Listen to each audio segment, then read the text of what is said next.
Salut. Bon, je vous montre mon dernier petit moteur là, qui est quasiment prêt à remonter.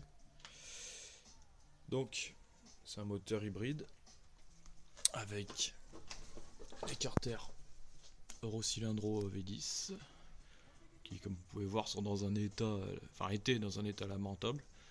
Je sais pas ce qu'il a fait l'ancien proprio, mais il a foiré comme il faut tous les taraudages là.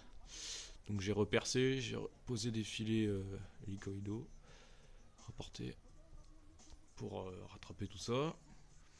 Donc un petit support moteur à base d'un bout de support moteur de 103 SPMV je crois, de fer plat. Ça c'est les pattes d'origine, visserie neuve. J'ai pas gratté les carters pour ne pas les fragiliser. Il y a un vilebrequin Conti dedans, Conti CHR qui était sur mon ancien hybride en 75 cm3 Metrakit SP. Voilà, là vous pouvez voir les goujons donc qui sont décalés. Donc en fait vous prenez un goujon simplement, vous le coupez. Bon après c'est selon la longueur, il faudra peut-être deux goujons. Moi j'en ai pris qu'un seul parce que j'ai une culasse à plot. Les goujons ne dépassent pas du couvre culasse, donc ils sont plus courts. Donc vous prenez le goujon, vous le coupez, vous le meulez pour avoir le décalage voulu. Donc là on veut, à partir du centre de l'axe du goujon, on veut décaler de 4 mm. Et après vous faites souder au TIG, pas à l'arc ou avec n'importe quoi. Il faut souder au TIG pour que ce soit solide. Et donc vous faites ça pour les 4, il faut les numéroter pour qu'une fois serré, ils soient bien orientés. Voilà. Ensuite, qu'est-ce qu'on a sur ce moteur? La petite cale qui fait à peu près 6 mm. Donc pour éviter de fragiliser les carters, j'ai dû faire deux embase. Donc une embase carter et une embase cylindre avec une pente assez progressive. Donc on voit bien quand on la pose là.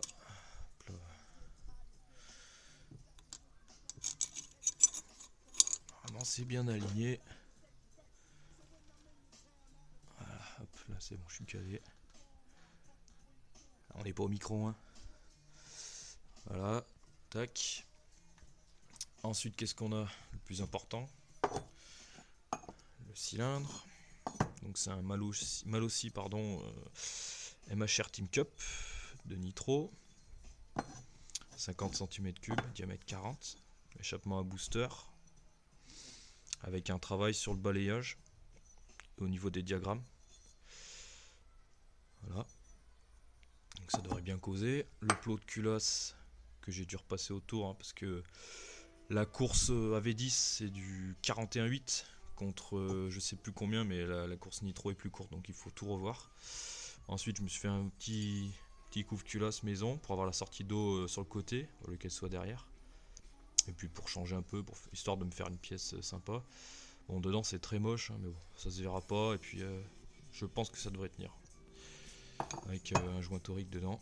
Le piston il est pas neuf, mais bon, ça va le faire. J'ai un segment neuf, cage aiguille neuve aussi. Là-dedans. Hop.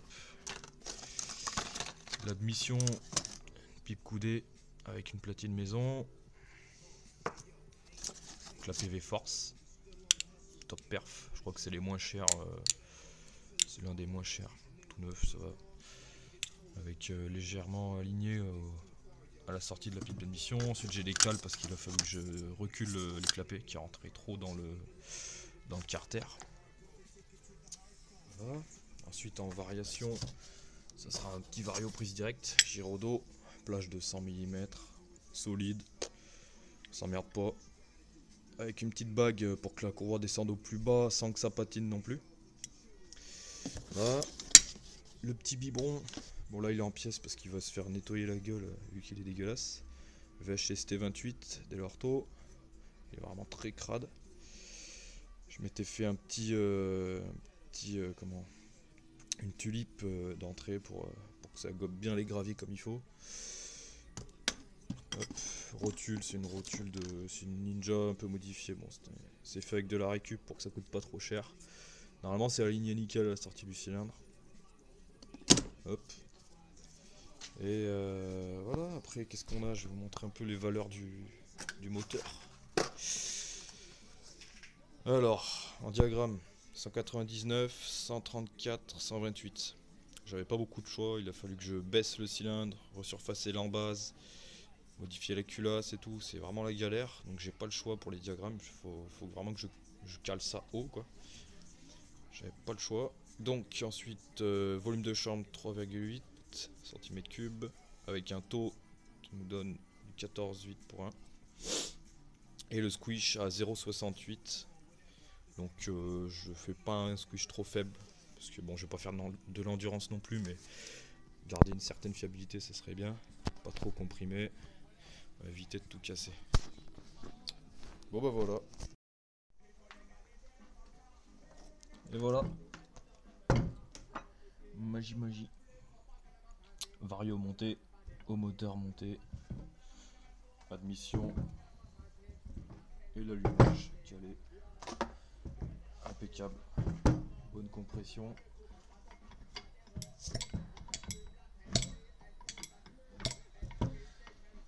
Voilà. Prochaine étape, montage sur le cadre.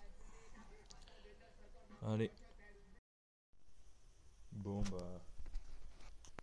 Le premier démarrage, ce sera pas pour tout de suite. Bon bah comme souvent, il y a toujours des adaptations à revoir, à faire, des trucs qu'on a oubliés. Donc là dans mon cas j'ai 2-3 petits soucis qui m'empêchent de faire le démarrage tout de suite. Bon ça sera pour plus tard, hein, je vais pas me presser inutilement. Il y a le carbu qui touche la patte du ressort. Un autre truc pas lié directement au moteur mais la béquille qui touche le pot, le silencieux. Donc là il va falloir revoir ça, je sais pas comment je vais faire.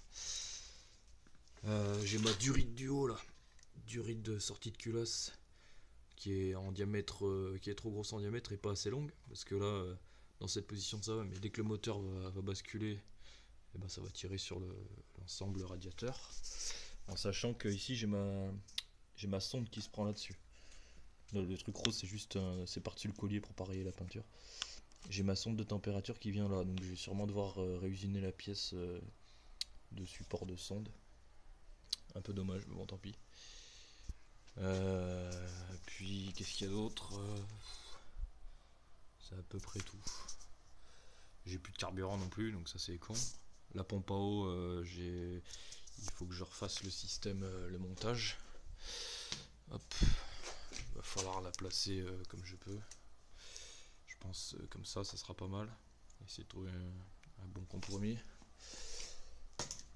Et ouais, bah, j'ai plus de batterie non plus, hein. Donc pour faire tourner la pompe à eau, c'est pas la peine. Bon voilà, je vais vous refaire une vidéo pour le premier démarrage bien sûr. Et puis voilà.